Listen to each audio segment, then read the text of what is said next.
Bismillahirrahmanirrahim. I am Muhammad Ajmal Jat and welcome to my class. In this video we are going to discuss chapter number 6 का first topic है viscous drag and Stokes law. Student आपने hot air balloons देखे हैं अक्सर कि वो हमेशा upward move करते हैं। क्या इस पे ग्रेविटी इफेक्ट नहीं करती? क्या ये डाउनवर्ड क्यों नहीं मूव करते? उसकी रीज़न ये है कि इसके अंदर जो गैस को फिल किया जाता है उसका टेम्परेचर हाई होता है और जो इसके सराउंडिंग एरिया होते हैं वहाँ पे जो गैस होती है वो डेंसर गैस होती है और उसका टेम्परेचर लो होता है, इसीलिए ये हमेशा अपवर्ड मूव करते हैं।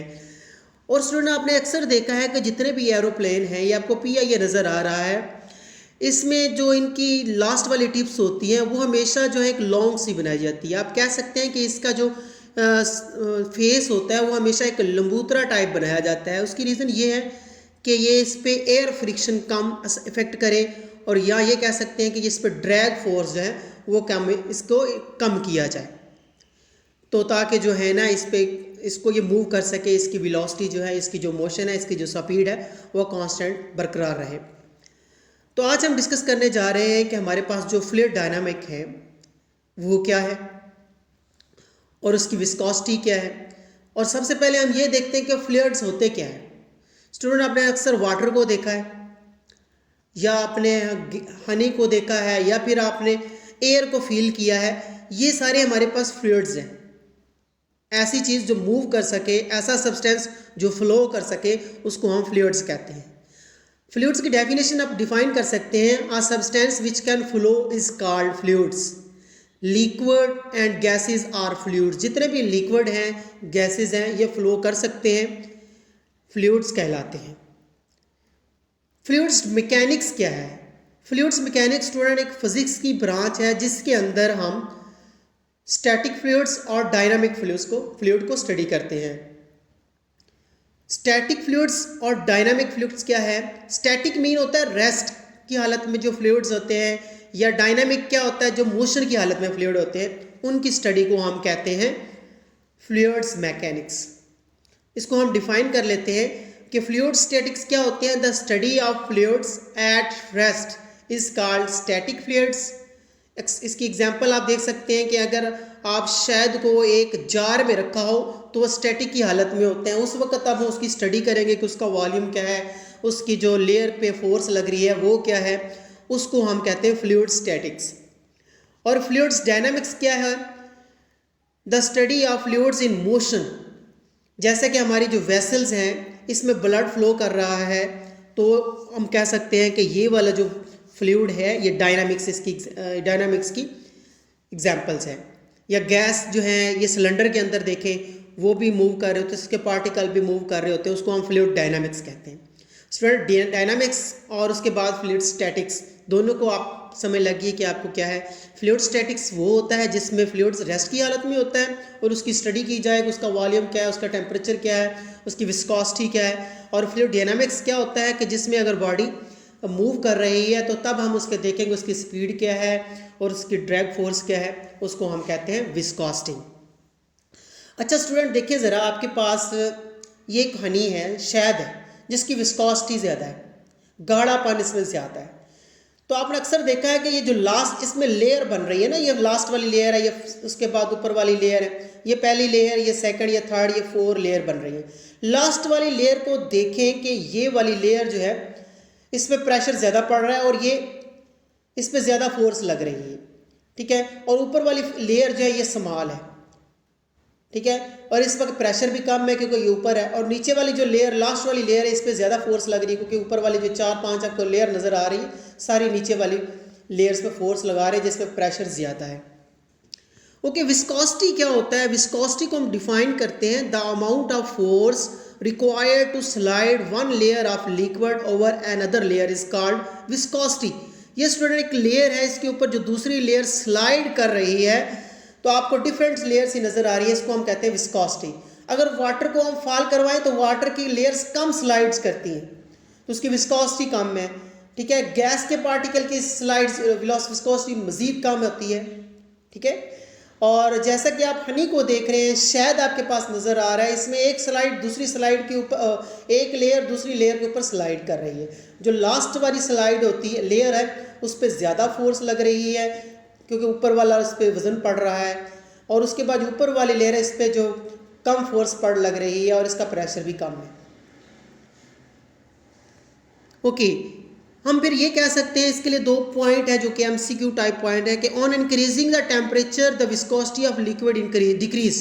स्टूडेंट, जो लिक्विड्स होते हैं उनकी विस्कोसिटी टेम्परेचर इंक्रीज करने से कम हो जाती है, डिक्रीज हो जाती है, जबकि अगर हम गैस की बात करें, गैसेस की विस्कोसिटी इंक्रीज होती है जैसे ही हम उनका टेम्परेचर इंक्रीज करते हैं, क्योंकि इसमें डिफ्यूजन का प्रोसेस हो रहा होता है और लिक्विड में जो है वो क्या होता है, कोहेसिव फोर्स लग रही होती है, एक लेयर दूसरी लेयर पे फोर्स लगा रही होती है। Substance that do not flow easily, ऐसे सब्सटेंस जो इजीली फ्लो नहीं कर सकते उनकी जो कोफिशिएंट ऑफ विस्कोसिटी है वो लार्ज होती है। जिस तरह आपको शहद नज़र आ रहा है, हनी की विस्कोसिटी है ये ज़्यादा है, इसका गाढ़ापन ज़्यादा है, ठीक है। और जो सब्सटेंस इजीली फ्लो कर सकते हैं जैसा कि वाटर है, इनकी जो विस्कोसिटी है वो समाल होती है।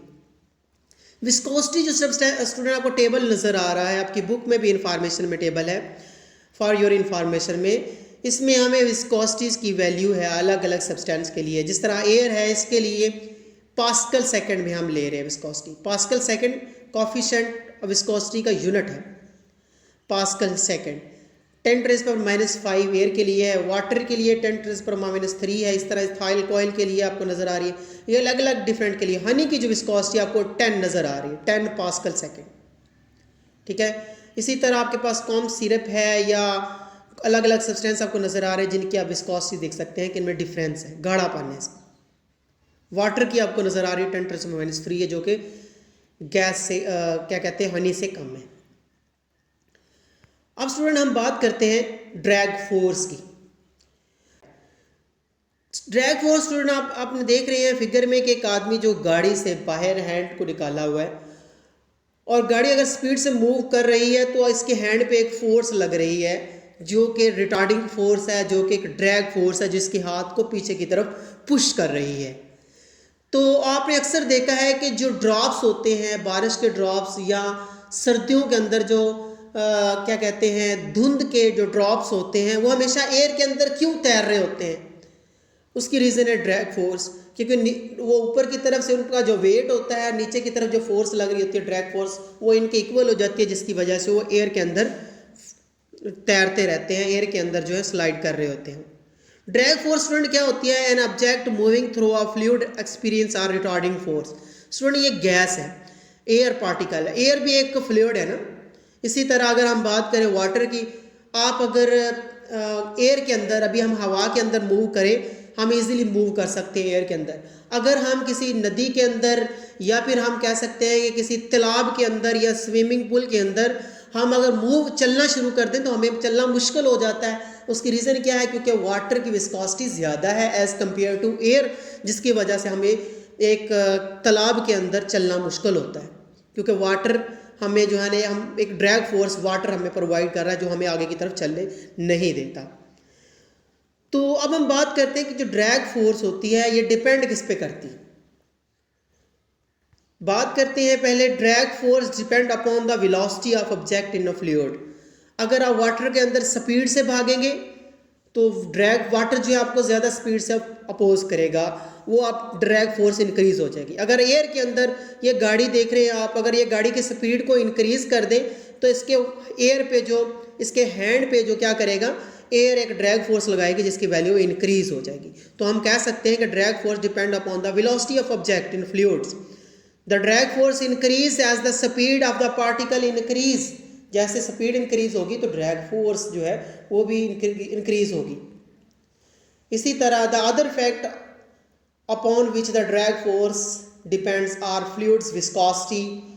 स्टूडेंट, फ्लूइड की जो विस्कोसिटी ज़्यादा होगी तो ड्रैग फोर्स ज़्यादा होगी, फ्लूइड की विस्कोसिटी कम होगी तो आपके पास कह सकते हैं कि ड्रैग फोर्स भी कम होगी। शेप पे भी डिपेंड करता है, और उसके बाद साइज़ ऑफ मटेरियल पे भी डिपेंड करता है। जिस तरह मैंने आपको बताया था ना कि जो एरोप्लेन है, एरोप्लेन को आगे से लंबूतरा बनाया जाता है। क्यों बनाया जाता है?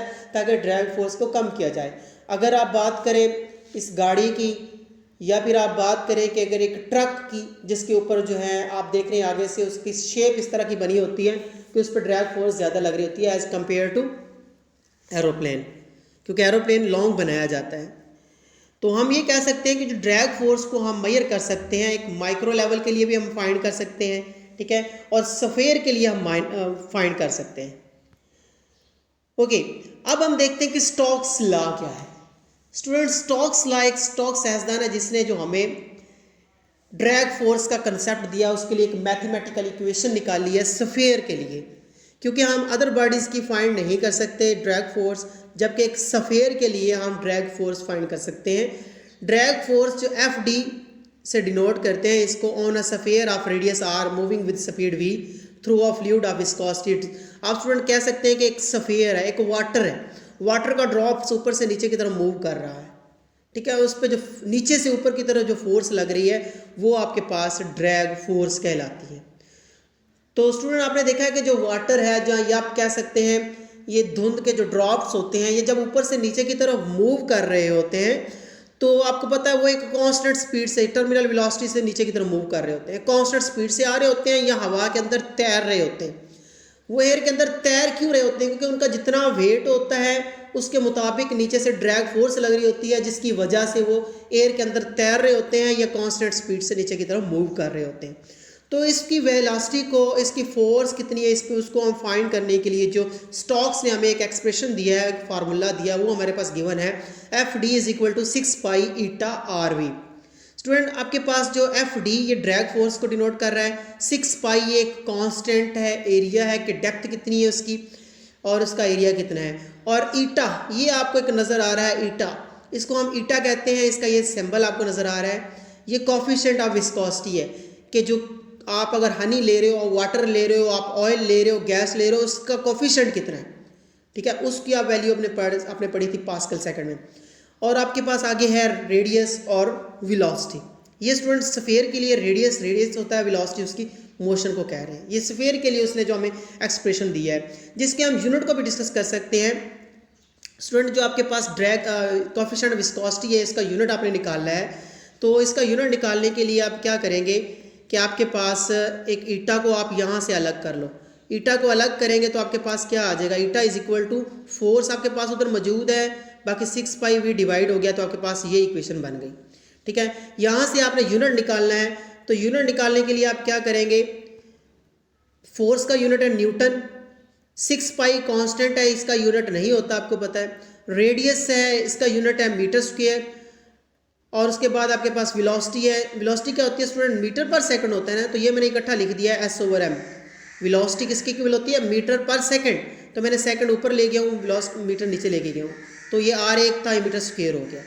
ओके, अब इसको ज़रा मज़ीद सॉल्व कर दें तो आपके पास क्या आ जाएगा, के जी मीटर डिवाइडेड बाई स्क्वायर, ठीक है। इसको आप सॉल्व करें तो न्यूटन का जो है आपको पता है एम ए की इक्वल होता है, मीटर पर सेकंड स्क्वायर की इक्वल होता है, उसको आप मल्टीप्लाई करें तो आपके पास एम स्क्वायर आता है। इसकी वैल्यू को कैंसिल कर दें, यहाँ से जो चीज़ कट रही है, तो आपके पास जो विस्कोसिटी का यूनिट आ जाएगा, कोफिशिएंट का यूनिट आ जाएगा के जी पर मीटर स्क्वायर, बस के जी पर मीटर सेकेंड, जिसको हम क्या कहते थे, पास्कल सेकेंड भी कहते थे। ओके स्टूडेंट, अब एक इंपॉर्टेंट पॉइंट है आपके पास, at high speed the force is no longer simply proportional to velocity. Student अगर हमारे पास बहुत ज़्यादा स्पीड हो जाती है, ठीक है, उसके लिए हम ड्रैग फोर्स निकालना थोड़ा सा मुश्किल हो जाता है, तो हम ये कहते हैं कि ड्रैग फोर्स जो है हाई स्पीड के लिए वो डायरेक्टली प्रोपोर्शनल है वी स्क्वायर के इक्वल, ठीक है। ये ड्रैग फोर्स का रिलेशन है, क्या रिलेशन है कि ड्रैग फोर्स डायरेक्टली प्रोपोर्शनल है proportional to square of velocity है। ये हाई स्पीड के लिए, अगर आप कोई बॉडी हाई स्पीड से मूव कर रहे हो और उसकी आपने उस पर जो फोर्स लग रही है ड्रैग फोर्स, उसको फाइंड करना हो। ओके स्टूडेंट, आई होप कि आपको ये लेक्चर अच्छी तरह समझ आया होगा। Thank you very much. Next हम देखेंगे टर्मिनल वेलोसिटी।